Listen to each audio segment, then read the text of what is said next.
Hello friends, स्वागत है आपका हमारे यूट्यूब चैनल एग्जाम डोज में। मैं प्रवीण कुमार आपका स्वागत करता हूं। तो दोस्तों, आज हम बात करेंगे स्टेट की, और जो पार्ट 6 है वह स्टेट के बारे में बताता है। तो हम स्टेट के बारे में बात करेंगे कि क्या इसकी एग्जीक्यूटिव पावर हैं, क्या स्टेट की लेजिस्लेचर है, विधायिका क्या है, विधान जो मंडल है इसका, उसमें विधान परिषद और विधानसभा जो है किस तरह से काम करती हैं, और कौन कौन से इसके मेन पोस्ट हैं। तो स्टेट से रिगार्डिंग क्वेश्चंस जो भी होंगे उनको हम इन वीडियोज़ के माध्यम से समाप्त करेंगे। तो आज हम बात करेंगे सबसे पहले जिस तरह से जो देश का हेड होता है वह राष्ट्रपति होता है, और राष्ट्रपति में ही क्या होती है, जो कार्यपालिका शक्ति होती है, वास्तविक कार्यपालिका शक्ति तो प्रधानमंत्री में होती है, लेकिन जो कार्यपालिका शक्ति अगर बात की जाए तो वो राष्ट्रपति में निहित होती है। तो संघ की कार्यपालिका शक्ति जिस तरह से राष्ट्रपति में निहित होती है, इसी प्रकार से जो राज्यों में बात किया जाए तो राज्यों में सबसे बड़ा पोस्ट किसका है, गवर्नर का पोस्ट होता है, राज्यपाल का होता है। तो चलिए हम शुरू करते हैं। राज्यपाल, तो राज्यपाल जो गवर्नर होता है, तो गवर्नर जो स्टेट होते हैं उनका हेड होता है, एग्जीक्यूटिव हेड होता है गवर्नर हर राज्य का। और गवर्नर के लिए क्या होता है, फिर उसके लिए फिर उसके जो राज्यों के क्या होते हैं, चीफ मिनिस्टर होते हैं, और अन्य मंत्री जो होते हैं वह इसकी हेल्प करते हैं गवर्नर की। तो बात किया जाए 153, आर्टिकल 153 से क्या है, 152 से क्या स्टार्ट होता है, 152 से स्टेट स्टार्ट होता है। जिसके बाद अगर हम बात करें आर्टिकल 153 की, तो 153 में दे रखा है कि हर राज्य के लिए एक राज्यपाल होगा। तो आर्टिकल 153 में गवर्नर की व्यवस्था की गई है राज्यों में। तो इसमें यह बताया गया है कि जो प्रत्येक राज्य होगा उसके लिए एक गवर्नर होगा। साथ में इसी के एक सब क्लॉज है, उसमें यह भी दिया गया है कि एक ही व्यक्ति जो है, अगर एक राज्यपाल है तो वह एक से ज़्यादा स्टेट के लिए भी क्या कर सकता है, राज्यपाल का काम कर सकता है। जैसे अगर यूपी के राज्यपाल आनंदीबेन पटेल हैं तो वह क्या है, अतिरिक्त चार्ज में क्या है, एमपी की भी राज्यपाल का काम कर सकती हैं। तो एक राज्यपाल एक या एक से अधिक राज्य के राज्यपाल का काम भी कर सकता है, लेकिन हर राज्य का क्या होगा, राज्यपाल होगा ही होगा। तो आर्टिकल 153 यही कहता है कि गवर्नर ऑफ द स्टेट्स, और प्रत्येक राज्य का एक राज्यपाल होगा, और साथ में क्या है, एक व्यक्ति एक से अधिक राज्य के राज्यपाल के तौर पर काम कर सकता है। बात की जाए आर्टिकल 154 की, तो आर्टिकल 154 जिस तरह से राष्ट्रपति क्या था, राष्ट्रपति देश का प्रथम नागरिक होता था, और जो एग्जीक्यूटिव हेड होता था वो राष्ट्रपति ही होता था। इसी प्रकार से अगर आर्टिकल 154 में बात की जाए तो स्टेट का एग्जीक्यूटिव हेड कौन होगा, राज्यपाल होगा। तो हम इनको अगर बहुत आसानी से याद रखना है तो राष्ट्रपति को और राज्यपाल को कोरिलेट करके पढ़ेंगे। जिस प्रकार से सेंट्रल गवर्नमेंट यूनियन में जो संघ है, संघ में जो काम राष्ट्रपति के होते हैं और जो शक्तियां और उपलब्धियां राष्ट्रपति को प्राप्त होती हैं, राज्य में वह किसको होती हैं, एज इट इज राज्यपाल को होती हैं। तो राज्यपाल और राष्ट्रपति एक दूसरे के इक्विवेलेंट हैं, इनको कोरिलेट करके पढ़ के कन्फ्यूजन दूर किए जा सकते हैं। तो आर्टिकल 154 में बताया गया है कि executive powers of the state, तो जो राज्यों की कार्यपालिका शक्ति होगी वह राज्यपाल में निहित होगी, और राज्यपाल चाहेगा तो इनका प्रयोग संविधान के अनुसार या तो खुद करेगा या फिर अपने अधीनस्थ अर्थात सबॉर्डिनेट्स के द्वारा करवाएगा, या तो खुद करेगा या अपने सबॉर्डिनेट्स के द्वारा करवाएगा। तो आर्टिकल 154 में दिया गया है कि executive power of the state, राज्य की कार्यपालिका शक्ति राज्यपाल में निहित होगी। अगर बात की जाए आर्टिकल 155 की, तो अपॉइंटमेंट ऑफ गवर्नर, तो हम यहाँ देखेंगे कि गवर्नर का अपॉइंटमेंट जो है, अपॉइंटमेंट कौन करता है। तो गवर्नर के अपॉइंटमेंट की बात की जाए तो अपॉइंटमेंट राष्ट्रपति करता है। जो राष्ट्रपति होता है वह राज्यपाल को अपॉइंट करता है, तो प्रत्येक राज्य के राज्यपाल को अपॉइंट राष्ट्रपति करेगा। अब जब यह अपॉइंटमेंट राष्ट्रपति कर रहा है तो यह अपना इस्तीफा भी देगा। अगर यह अपना इस्तीफा देगा तो वह भी किसको देगा, राष्ट्रपति को अपना इस्तीफा देगा। तो राज्यपाल की नियुक्ति कौन करेगा, राष्ट्रपति करेगा। अगर राष्ट्रपति, और इसमें यह भी है कि जो राष्ट्रपति राज्यपाल की नियुक्ति की करेगा तो एक प्रावधान और बनाया गया था कि जो स्टेट होगी तो स्टेट की जो विधानसभा है, तो विधानसभा के परामर्श के हिसाब से क्या करेगा कि किसको राष्ट्रपति जो है राज्य का राज्यपाल बनाएगा, यह एक बार परामर्श लेगा। तो अपॉइंटमेंट ऑफ गवर्नर, राज्यपाल की नियुक्ति राष्ट्रपति के द्वारा की जाती है। अगर बात की जाए आर्टिकल 156 की, तो 156 में दे रखा है कि राज्यपाल की पदावधि क्या होगी, इसका टाइम पीरियड क्या होगा। तो अगर बात की जाए टर्म क्या होगा इसकी ऑफिस का, तो सामान्यतः जो होता है राज्यपाल की नियुक्ति राष्ट्रपति ने कर दी। जब राज्यपाल की नियुक्ति राष्ट्रपति ने की है तो जो राष्ट्रपति जो होता है, जो राष्ट्रपति होगा, यह राष्ट्रपति के प्लेजर तक, up to the pleasure of the president, जब तक राष्ट्रपति चाहेगा तब तक यह अपने पद पर बना रहेगा। तो इसका कार्यकाल वैसे फिक्स नहीं है। अगर सामान्य जनरल कार्यकाल की बात की जाए, जनरल टाइम पीरियड की बात की जाए, तो 5 साल तक के लिए क्या होता है, 5 साल के लिए जो राष्ट्रपति होता है राज्यपाल की नियुक्ति करता है। तो नियुक्ति अगर सामान्य तौर पे देखी जाए, जनरल तौर पे, तो वह 5 साल होती है, लेकिन यह फिक्स नहीं है। वह क्या है, राष्ट्रपति उसको नियुक्त करता है और जब तक राष्ट्रपति चाहेगा, अर्थात राष्ट्रपति के प्रसाद पर्यंत, up to the pleasure of president, क्या है, राज्यपाल काम करता रहता है। तो अभी इसकी नियुक्ति राष्ट्रपति ने की, तो अगर राष्ट्रपति चाहे तो राष्ट्रपति इसको क्या है, पद से हटा भी सकता है।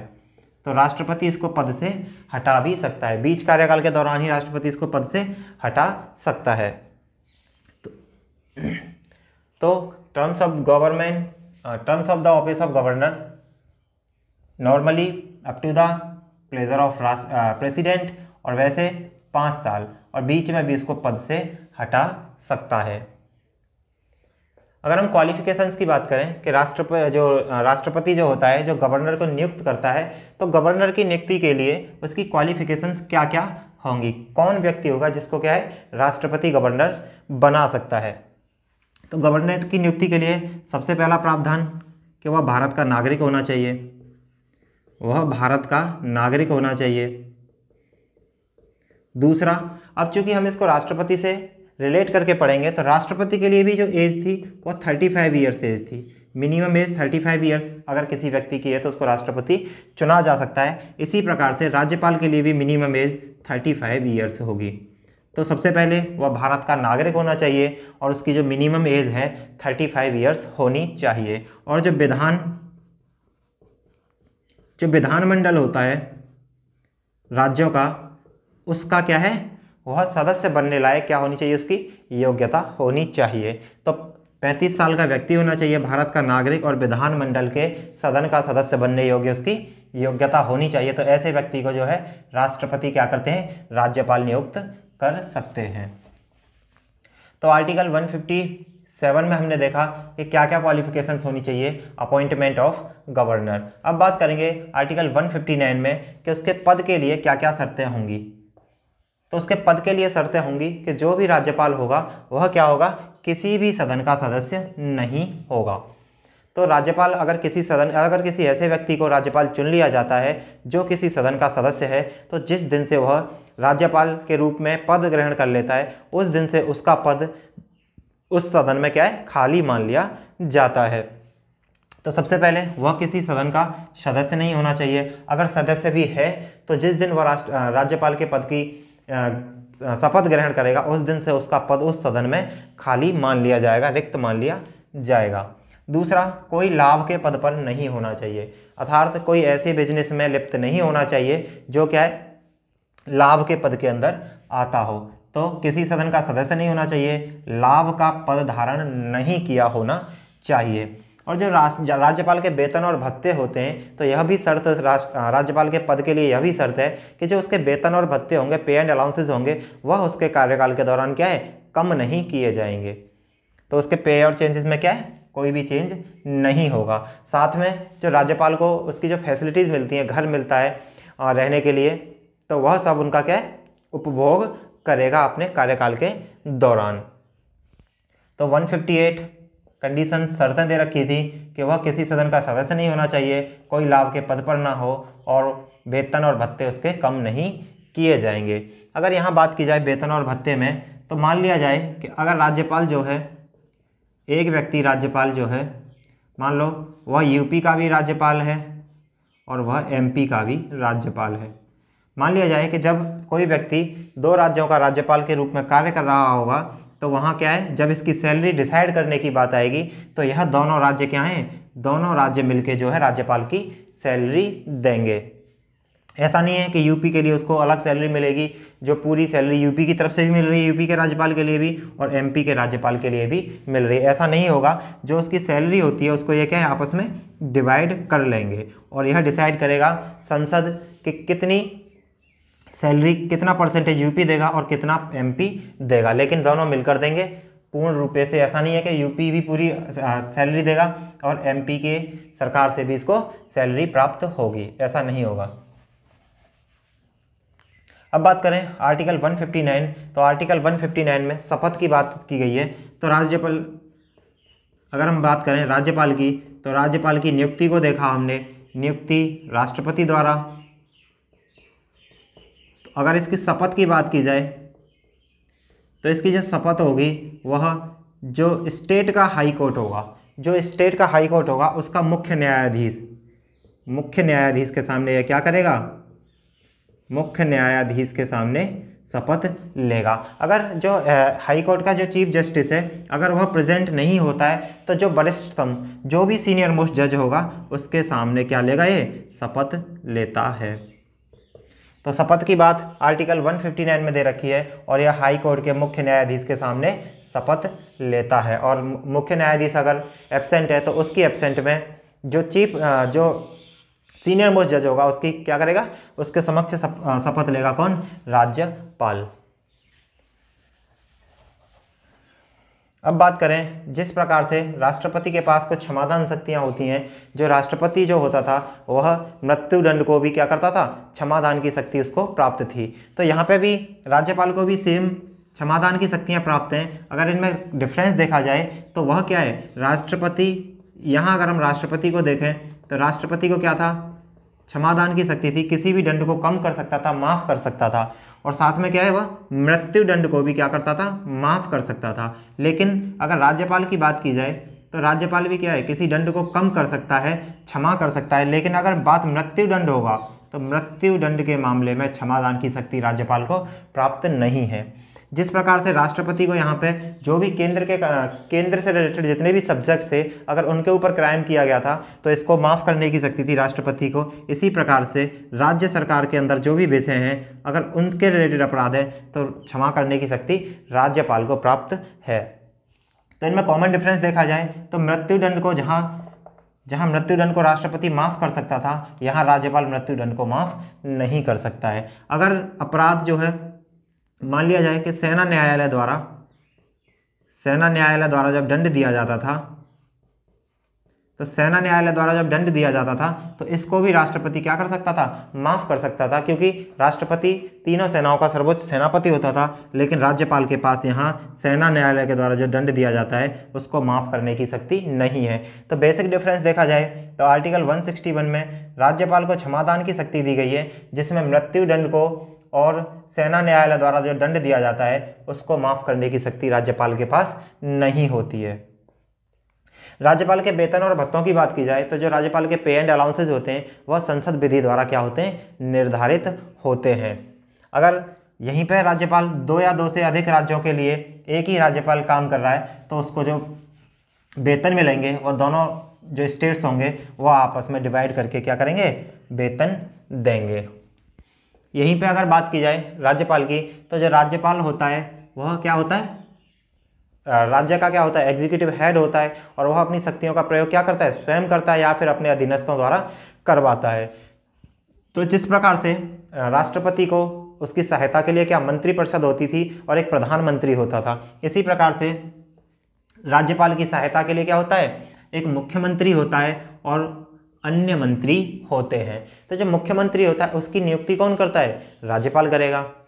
जैसे प्रधानमंत्री की नियुक्ति राष्ट्रपति करता है, इसी प्रकार से राज्यपाल की नियुक्ति कौन करेगा, मुख्यमंत्री करेगा। और जो अन्य मंत्री होंगे उनकी भी नियुक्ति कौन करेगा, राज्यपाल करेगा और मुख्यमंत्री की सलाह पर करेगा।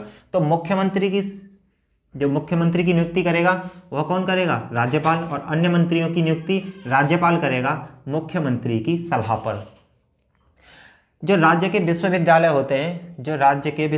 होते हैं उनका चांसलर होता है कौन? राज्यपाल। तो यहाँ से भी कई बार ऑब्जेक्टिव क्वेश्चन पूछे जा चुके हैं। अगर राज्यपाल के विशेषाधिकारों की बात करें तो हमने आर्टिकल 361 को देखा था जब प्रेसिडेंट पढ़ा था। तो प्रेसिडेंट को क्या थे? कुछ विशेषाधिकार दिए गए थे, कुछ स्पेशल प्रिविलेजेस दिए गए थे, जिनमें वह क्या था, उसके खिलाफ गिरफ्तारी वारंट नहीं निकाला जा सकता था, उसने जो भी कार्य किए वह खत्म नहीं होते थे। इसी प्रकार राज्यपाल की बात करें अगर विशेषाधिकारों की, तो सेम आर्टिकल 361 में ही राष्ट्रपति और राज्यपाल दोनों के विशेष अधिकार दिए गए हैं, जिसमें क्या है कि जो राज्यपाल का कार्यकाल होगा, जो राज्यपाल के कार्यकाल के दौरान क्या है, आपराधिक कार्यवाही नहीं चलाई जाएगी। जो राज्यपाल के कार्यकाल के दौरान क्या है, कोई भी आपराधिक कार्यवाही नहीं की जाएगी, साथ में ही गिरफ्तारी भी नहीं की जा सकती है। तो कार्यकाल के दौरान ना कोई आपराधिक कार्यवाही की जाएगी, ना गिरफ्तारी की जाएगी। तो जो राज्यपाल होता है वह राज्यों का क्या होता है? प्रशासनिक अध्यक्ष भी होता है।